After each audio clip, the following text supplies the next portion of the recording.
Content de renouer avec l'auteur, M. Daniel Touchette. Et pourquoi? Parce qu'il était venu nous présenter le premier tome de sa série de romans, soit Léa, maintenant Oula. C'est son nouveau roman qu'il publie. Merci d'être avec nous. Merci de nous recevoir.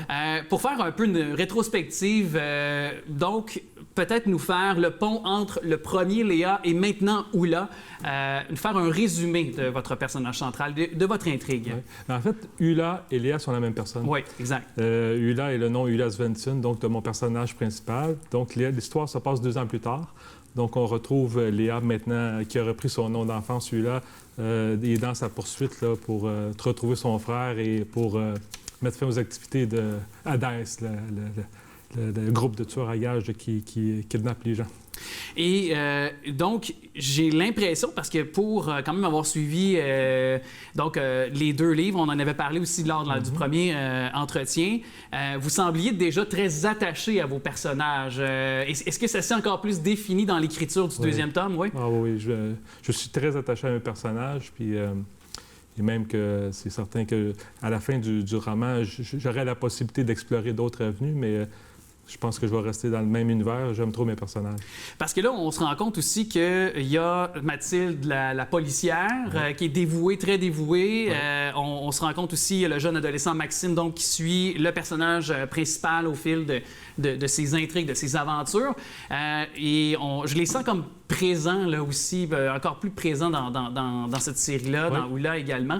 Donc, pour vous, c'est important aussi de mettre toujours des personnages qui vont venir construire aussi votre intrigue pour supporter le personnage central qui est Oula maintenant? Oui. Et Mathilde, Maxime et Ulla sont les personnages principaux. Puis je voulais que ça demeure encore une fois de cette façon-là. Puis j'ai encore structuré un peu mon roman un peu de la même façon que Léa. Donc il y a des histoires qui se passent en parallèle, un peu comme une œuvre chorale où ce que les gens se retrouvent. J'apprécie particulièrement ce style d'écriture-là. Puis je l'ai refait un peu dans Ulla. Dans Ulla.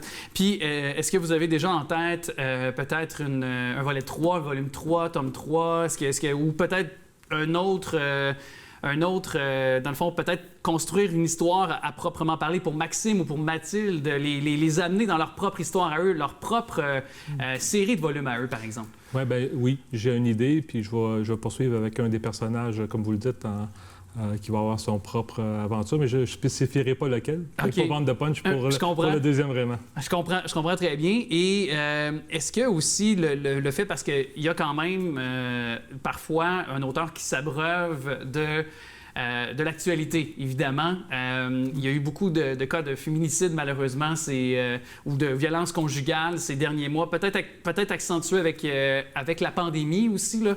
Je veux pas, il y a eu peut-être plus de détresse qui s'est créée et qui s'est aussi fait donc ressentir chez certaines personnes, malheureusement. Mais c'est quand même pour vous, donc, j'imagine, en tant aussi que votre expérience de policier, vous en mettez beaucoup dans ce livre-là. Oui, bien justement, il y a l'aspect violence conjugale qui est présent dans Ulla. Qui est présent aussi. Qui est présent dans Ulla au cours de l'histoire. Donc, étant donné effectivement que Mathilde est encore policière au SPVM, elle a à répondre à des appels en violence conjugale, puis également là, certains personnages qui le vivent.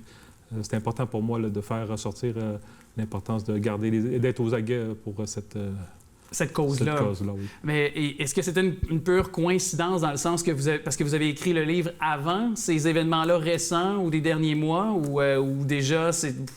Peut-être inconsciemment, j'ai été influencé, mais quand lors de mon écriture, effectivement, ça a toujours été conscient. Puis moi-même, j'en ai vécu beaucoup alors que j'étais patrouilleur, là, des appels où tu dois répondre à ce genre d'appel-là. Puis c'est important pour moi qu'on voit des policiers répondre à ce genre d'appel-là. Puis on explique aussi par mes personnages ce qu'ils vivent, là, comment ils ressentent quand ils répondent à l'appel. Puis l'importance un peu là, de le prendre avec sérieux. Oui. On sent justement toute l'humanisme qu'il y a dans vos personnages aussi, dans ce genre de situation-là. Mais comment, d'ailleurs, je me permets de sortir un peu des cadres du volume, mais parce que vous avez évidemment 30 ans d'expérience en tant que policier, ex-policier, notamment pour le SPVM à plusieurs postes.